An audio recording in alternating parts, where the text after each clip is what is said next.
From the developer Onion Soup Interactive, the team that bought you Nippon Marathon, one of my favourite games of all time, comes a new zany and crazy and creative game called Super 56. I think Onion Soup Interactive now have a reputation of being the zany game creators, because this is certainly one of those.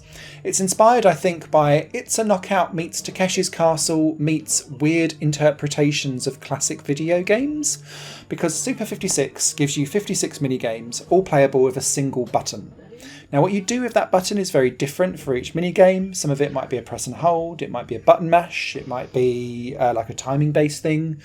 But it's always a single button in order to complete and get through that minigame. And you'll be asked to get to either completing the minigame as a whole or scoring a certain amount of points or whatever it is, so that you can then clear that bar and keep all of your lives.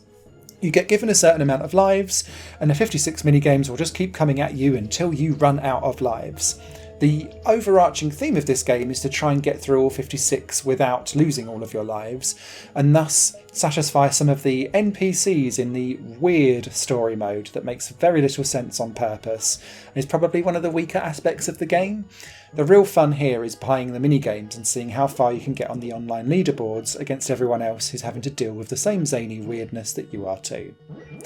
The minigames are a real mixture, and this is really where Super 56's strengths come into play. A lot of them are based on video game classics. So there's like a retro shoot 'em up that's just like Doom.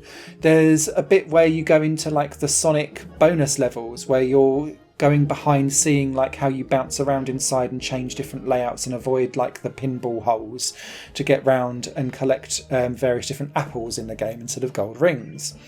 Then there's ones like Hole in the Wall, where you've got to reposition yourself. Or it could be sport ones where you've got mini golf, or archery, where you've got to stab some apples on some statues.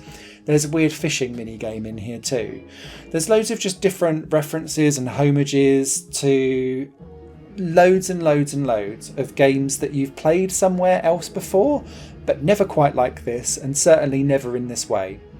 Some of them are very, very simple. Things like, let's just button mash to smash up a car, for example. Or you're at a typewriter and you need to type A 100 times in 15 seconds. Okay.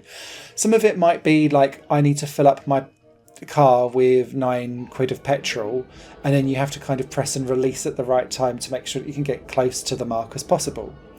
Other ones are much more around using that single button press to try and manipulate the level. I think it's probably the best way to describe it. So there's a kart racing one, but pressing the button just means that you turn the kart left, whereas otherwise it will just constantly drift to the right slightly, so you're trying to just like manipulate the controls that way. Then there's things like a Pong variant, where you're spinning around the outside edges of like a bat, a bit similar to Breakout, so that you can then make sure that the ball rebounds off the right thing and doesn't go out of bounds, that kind of thing. There's loads and loads and loads of different variants of stuff here, and if you're a fan of video games, you'll get more out of this than I think people that are just passing through. Otherwise, you'll just be like, what on earth is this? And just laugh at the absurdity that's involved. What I would say, though, is that despite all of the absurdity that's involved in Super 56, the controls are usually very well done. There's very little lag or confusion or rubberiness. Like, yes, it's weird sometimes that you're having to use a single button to play all of these, but the controls then aren't woolly or rubbery or purposefully a bit off to try and be like, hey, we're zany, nothing quite works. From a comedy perspective that way, these games play well, and that's a real distinction that needs to be made, because otherwise you'd have zaniness on top of confusion, and I don't think that would lend itself to a very good and happy experience. It would just come off as a game that's like using being zany to try and mask the fact that it's a mess. This game is not a mess. It is a purposeful like comedic send-up of loads and loads of games of the past. In the single player experience, which is what this game is, you've got a couple of different modes. You've got that story mode where you're trying to get through all 56 games, and there's a story that's taking place with some characters that will appear up in some of the mini games, or you're kind of leveling up through XP, unlocking various different cosmetic changes that you can have to either your character or the voiceovers or how you appear on the online leaderboards. And then there's also daily challenges that will put in some slight variants or different ways how the mini-games will unlock for you, so that you can then see whether or not you pass a daily challenge as well as the overarching leaderboard of how well you've done. Whilst cosmetic unlockables are plentiful and nice to have, they don't change the actual experience of the game too much for you. It is all about these mini-games, so get right on stuck in. I just found this an absolute breath of fresh air. There is no air and graces to this whatsoever. It is stupidity and absurdity distilled into minigame form, and more of this.